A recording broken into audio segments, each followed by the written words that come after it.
Hello everyone, my name is Abhishek Gupta and I welcome you all on this JIB on the go series.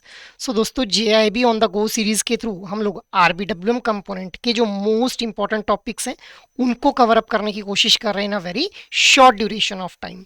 अब भाई short duration of time से मेरा मतलब क्या है कि लगभग 15 से 20 मिनट की ड्यूरेशन के अंदर आप लोगों के इंपॉर्टेंट टॉपिक को भी डिस्कस कर लिया जाएगा और साथ ही साथ उस टॉपिक से जो रेलेवेंट एमसीक्यू एग्जाम में फ्रेम किए जा सकते हैं उन एमसीक्यूज को भी हम लोग जो है वो इसी पर्टिकुलर ड्यूरेशन के अंदर डिस्कस कर लेते हैं।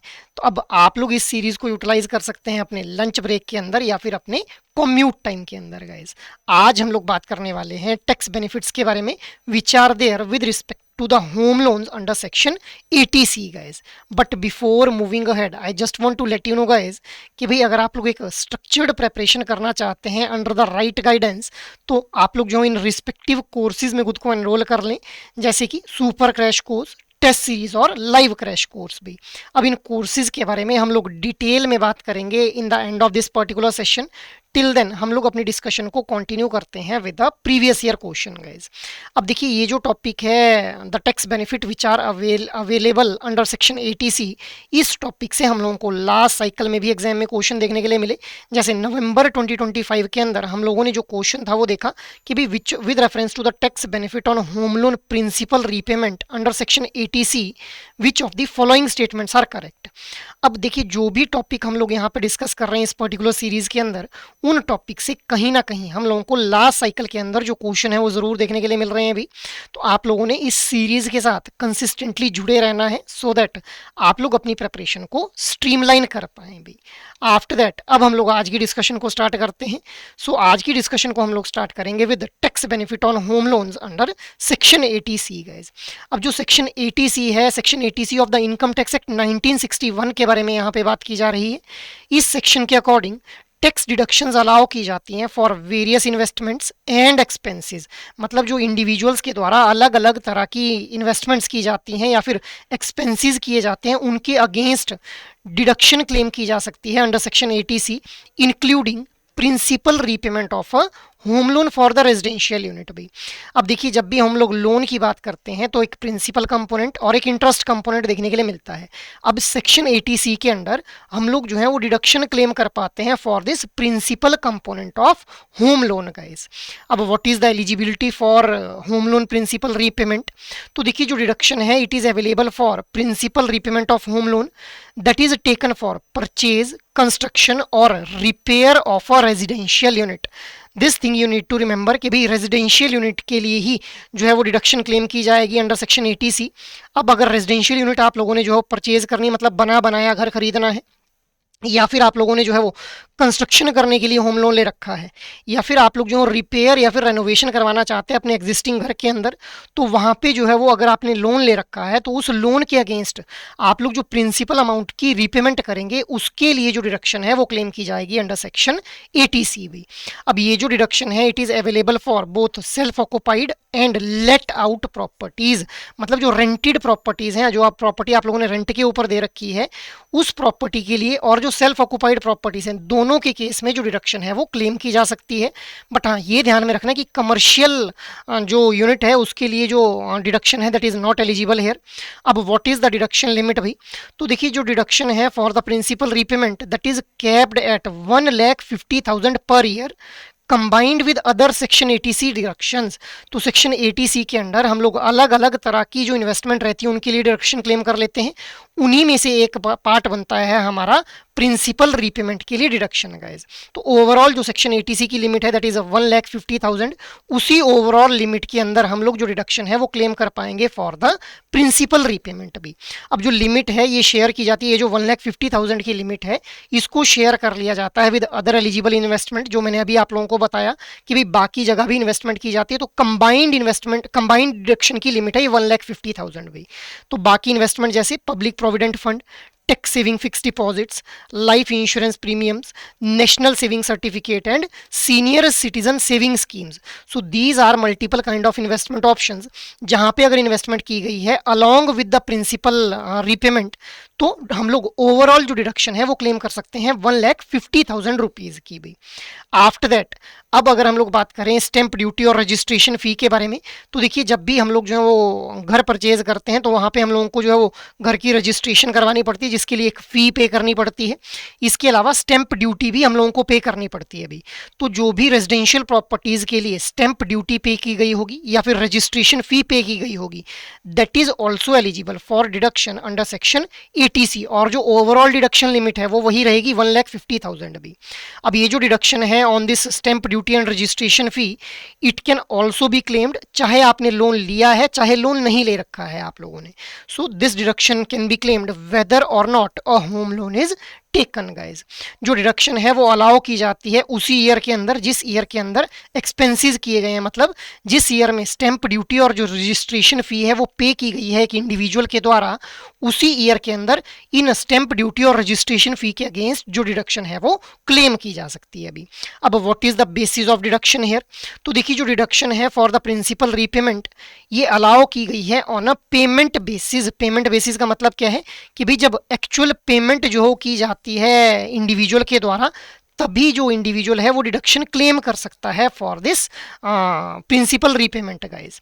अब हम लोगों को ये देखने के लिए मिलता है कि ये डिपेंड नहीं करता, it does not depend on the year for which the payment is made.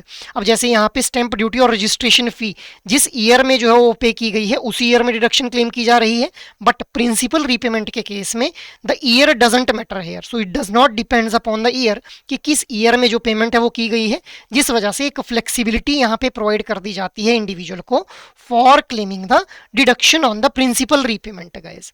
After that अब व्हाट आर दी कंडीशंस जो कि इस डिडक्शन को क्लेम करने के लिए जो है वो सेटिस्फाई करनी पड़ेंगी। So the deduction can only be claimed अगर जो कंस्ट्रक्शन है प्रॉपर्टी की वो कंप्लीट है और एक कंप्लीशन सर्टिफिकेट जो है वो रिसीव हो चुका है इंडिविजुअल को कि भाई इस प्रॉपर्टी की जो कंस्ट्रक्शन है वो कंप्लीट कर दी गई है, और उसके लिए एक सर्टिफिकेट दिया जाता है बोरोवर को गाइस। तो वो सर्टिफिकेट अगर उसको मिल चुका है then he can claim for the deduction. No deduction would be allowed under this section for the repayment of principal for those years during which the property was under construction। अब जिन years के अंदर जो property थी उसके अंदर अभी construction चल ही रही थी और ड्यूरिंग द कंस्ट्रक्शन फेज जो प्रिंसिपल अमाउंट रीपे किया गया है उस प्रिंसिपल अमाउंट के लिए जो डिडक्शन है वो क्लेम नहीं की जा सकती है।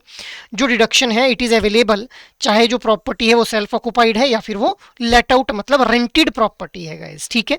नेक्स्ट इज जो बेनिफिट है of this deduction that can be claimed for more than one house property. तो ऐसा नहीं है कि एक ही हाउस प्रॉपर्टी के अगेंस्ट जो डिडक्शन है वो क्लेम की जा सकती है, मल्टीपल हाउस प्रॉपर्टीज के अगेंस्ट जो डिडक्शन है वो क्लेम की जा सकती है। बट शर्त क्या है कि भाई वो जो प्रॉपर्टी है that should be for the residential purpose या फिर let out properties rented out properties के लिए भी जो डिडक्शन है वो क्लेम की जा सकती है गाइस। आफ्टर दैट नेक्स्ट हम लोग बात कर लेते हैं रिवर्सल ऑफ टैक्स बेनिफिट्स के बारे में। तो देखिए इसका क्या मतलब है कि भाई अगर एक हाउस प्रॉपर्टी जिसके लिए टैक्स बेनिफिट अवेल किया गया था अंडर सेक्शन 80C, उस हाउस प्रॉपर्टी को सेल आउट कर दिया जाता है within a period of 5 years from the end of financial year in which the property has been received in possession. मतलब 2020 के अंदर आप लोगों ने प्रॉपर्टी पोजेस की और 2025 से पहले अगर आप लोगों ने उसको सेल आउट कर दिया तो जो टैक्स बेनिफिट है that will not be eligible for the claim in that financial year guys. हालांकि जो total amount of tax deduction है जो ऑलरेडी क्लेम किया गया है in the respect of early years, मतलब जो 2025 से पहले अगर हम लोगों ने प्रॉपर्टी सेल कर दी, मान लो 2023 में ही प्रॉपर्टी सेल कर दी, तो 2020 से 23 तक जो टैक्स बेनिफिट हम लोगों ने अवेल किया है that will also be considered as a income of such year in which the property has been sold, और उस इनकम के ऊपर फिर टैक्स जो है लगाया जाएगा। तो यही बोला जा रहा है regarding the reversal of tax benefit which can be availed under section 80C guys. I hope this thing is clear कि किस तरह से जो टैक्स बेनिफिट है उसका रिवर्सल हम लोगों को देखने के लिए मिलेगा अगर जो प्रॉपर्टी को पोजेस किया गया है उस प्रॉपर्टी को 5 साल के अंदर अंदर ही जो है वो सेल आउट कर दिया जाता है अभी। After that now there is a question in front of you, for which of the following purposes can a home loan principal repayment be claimed as a deduction under section 80C? Purchase of a commercial property, construction of a residential unit, purchase of a vehicle या फिर personal expense guys. So the right answer will be option number B, that is construction of a residential unit भाई।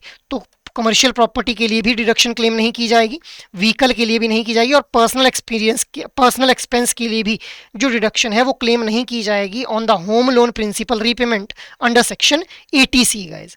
Next question is with reference to the reversal of tax benefits under section 80C for the house property, consider the following statements. Your statements are: if the property is sold within 5 years from the end of financial year of the possession, tax benefit under section 80C are reversed.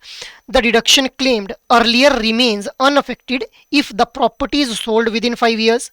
The total deduction claimed earlier is treated as income in the year of sale. Tax has to be paid on the amount of deduction claimed earlier if the conditions are violated. So which of the above statements are correct here? Your options are 1 and 2 only, 1, 3 and 4 only, 2 and 4 only, 1, 2, 3 and 4 B. So what should be the right answer? The right answer will be option number B, that is 1, 3 and 4 only.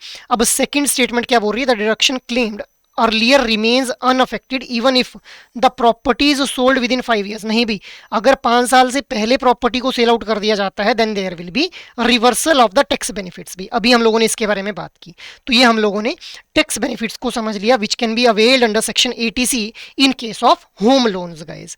After that अगर आप लोग एक guidance चाहते हैं regarding your JIB exam, तो आप लोग जो है वो एडुटैब की वेबसाइट के ऊपर विजिट कर लें। यहाँ पे कोर्सेज नाम का एक टैब देखने के लिए मिलेगा, जहाँ जाते ही JIB कोर्सेज के ऊपर आप लोगों ने क्लिक कर लेना है। अब जैसे ही आप लोग JIB कोर्सेज के ऊपर क्लिक करेंगे तो यहाँ पे आप लोगों को अलग अलग तरह के जो कोर्सेज हैं वो देखने के लिए मिल जाएंगे, जिनके बारे में हम लोगों ने right in the beginning of this session बात की थी। अब सबसे पहले यहाँ पे आप लोगों को देखने के लिए मिलेगा 1 रुपीज़ में ट्रायल कोर्स भी। अब by just spending 1 rupees you can avail the 24 hours access for the JIB complete master course, ठीक है, जिसके अंदर AFM, PPB, IFS एंड RBWM चारों कंपोनेंट्स की कवरेज आप लोगों को प्रोवाइड की जा रही है। So you can just have a look on this particular master course by just spending ₹1 guys. Apart from this अगर आप लोग जो है एक कंप्लीट एक्सेस चाहते हैं इस मास्टर कोर्स के लिए, तो यहीं पे आप लोगों को JIB का एक कंप्लीट मास्टर कोर्स देखने के लिए मिलेगा, जिसके अंदर JIB एग्जाम के जो चारों कंपोनेंट्स हैं उनकी एक कॉम्प्रिहेंसिव प्रिपरेशन आप लोगों को करवाई जाएगी with the help of concept classes, जो कि लगभग 15 से 20 मिनट की रहती हैं। इसके अलावा एग्जाम से ठीक पहले आप लोगों को लाइव क्लासेस भी प्रोवाइड की जाएंगी, और अभी के लिए आप लोगों को जो ये लाइव क्रैश कोर्स दिख रहा है, इस लाइव क्रैश कोर्स का एक्सेस भी इस मास्टर कोर्स के अंदर जो है वो प्रोवाइड किया जा रहा है अभी। अलॉन्ग विद दिस आप लोगों को रिवीजन पर्पज के लिए कंसेप्ट नोट्स प्रोवाइड किए जा रहे हैं। आप लोग कंटेंट को सही से प्रैक्टिस कर पाएं, इसके लिए आप लोगों को chapter wise mock test, solved PYQs और फुल लेंथ मॉक टेस्ट भी प्रोवाइड किए जा रहे हैं अभी। So it can be a one stop solution अगर आप लोग एक कॉम्प्रिहेंसिव प्रिपरेशन करना चाहते हैं for this JIB exam guys. और अगर आप लोग चाहते हैं कि भी इंडिविजुअल कंपोनेंट के मास्टर कोर्स में खुद को एनरोल करना है, तो यहीं पे आप लोगों को IFS, PPB, AFM और RBWM चारों कंपोनेंट्स के इंडिविजुअल मास्टर कोर्सेज भी देखने के लिए मिल जाएंगे भी। सो you can enrol in these individual component master courses guys. जैसे यहाँ पे देखिए AFM, RBWM, PPB और IFS चारों कंपोनेंट्स के इंडिविजुअल मास्टर कोर्स आप लोगों को देखने के लिए मिल रहे हैं। तो you can utilise these individual component master courses for the individual component comprehensive preparation guys. Apart from this अगर आप लोग चाह रहे हैं कि सिर्फ 120 आवर्स के अंदर आप लोगों को मोस्ट इंपॉर्टेंट टॉपिक्स को टारगेट करते हुए प्रिपरेशन करनी है, तो simply live crash course batch 5 में खुद को एनरोल कर लें, जहां पे आप लोगों को JIB एग्जाम के जो चारों कंपोनेंट्स हैं उनके मोस्ट इंपॉर्टेंट टॉपिक्स कवर करवाए जा रहे हैं with the help of live classes. Revision purpose के लिए कंसेप्ट नोट्स दिए जा रहे हैं, और आप लोग कंटेंट को प्रैक्टिस सही से कर पाएं, इसके लिए आप लोगों को solved PYQs, chapter wise mock test और फुल लेंथ मॉक टेस्ट भी प्रोवाइड किए जा रहे हैं अभी।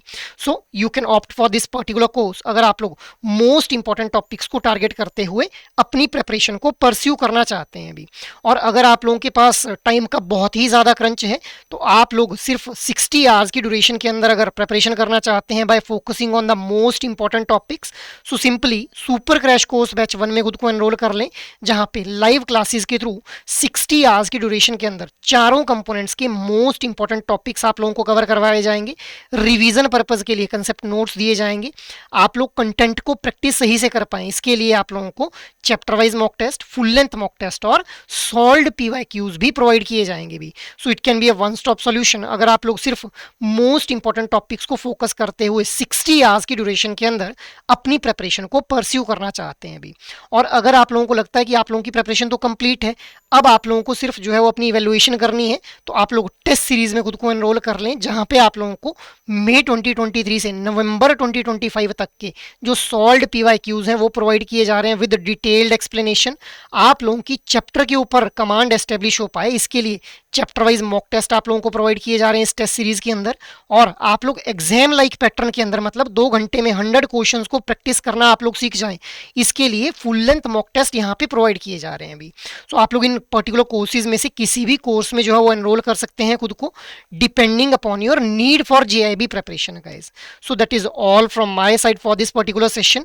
आई होप ये सेशन आप लोगों के लिए काफी फ्रूटफुल रह रहे हैं। अगर एक्चुअल में ये सेशन आप लोगों को अच्छे लग रहे हैं तो इन सेशंस को लाइक, शेयर और सब्सक्राइब कर लें। और अगर आप लोगों की कोई भी क्वेरी हो तो आप लोग मेल जरूर करें hello@edutap.co.in के ऊपर। जय हिंद।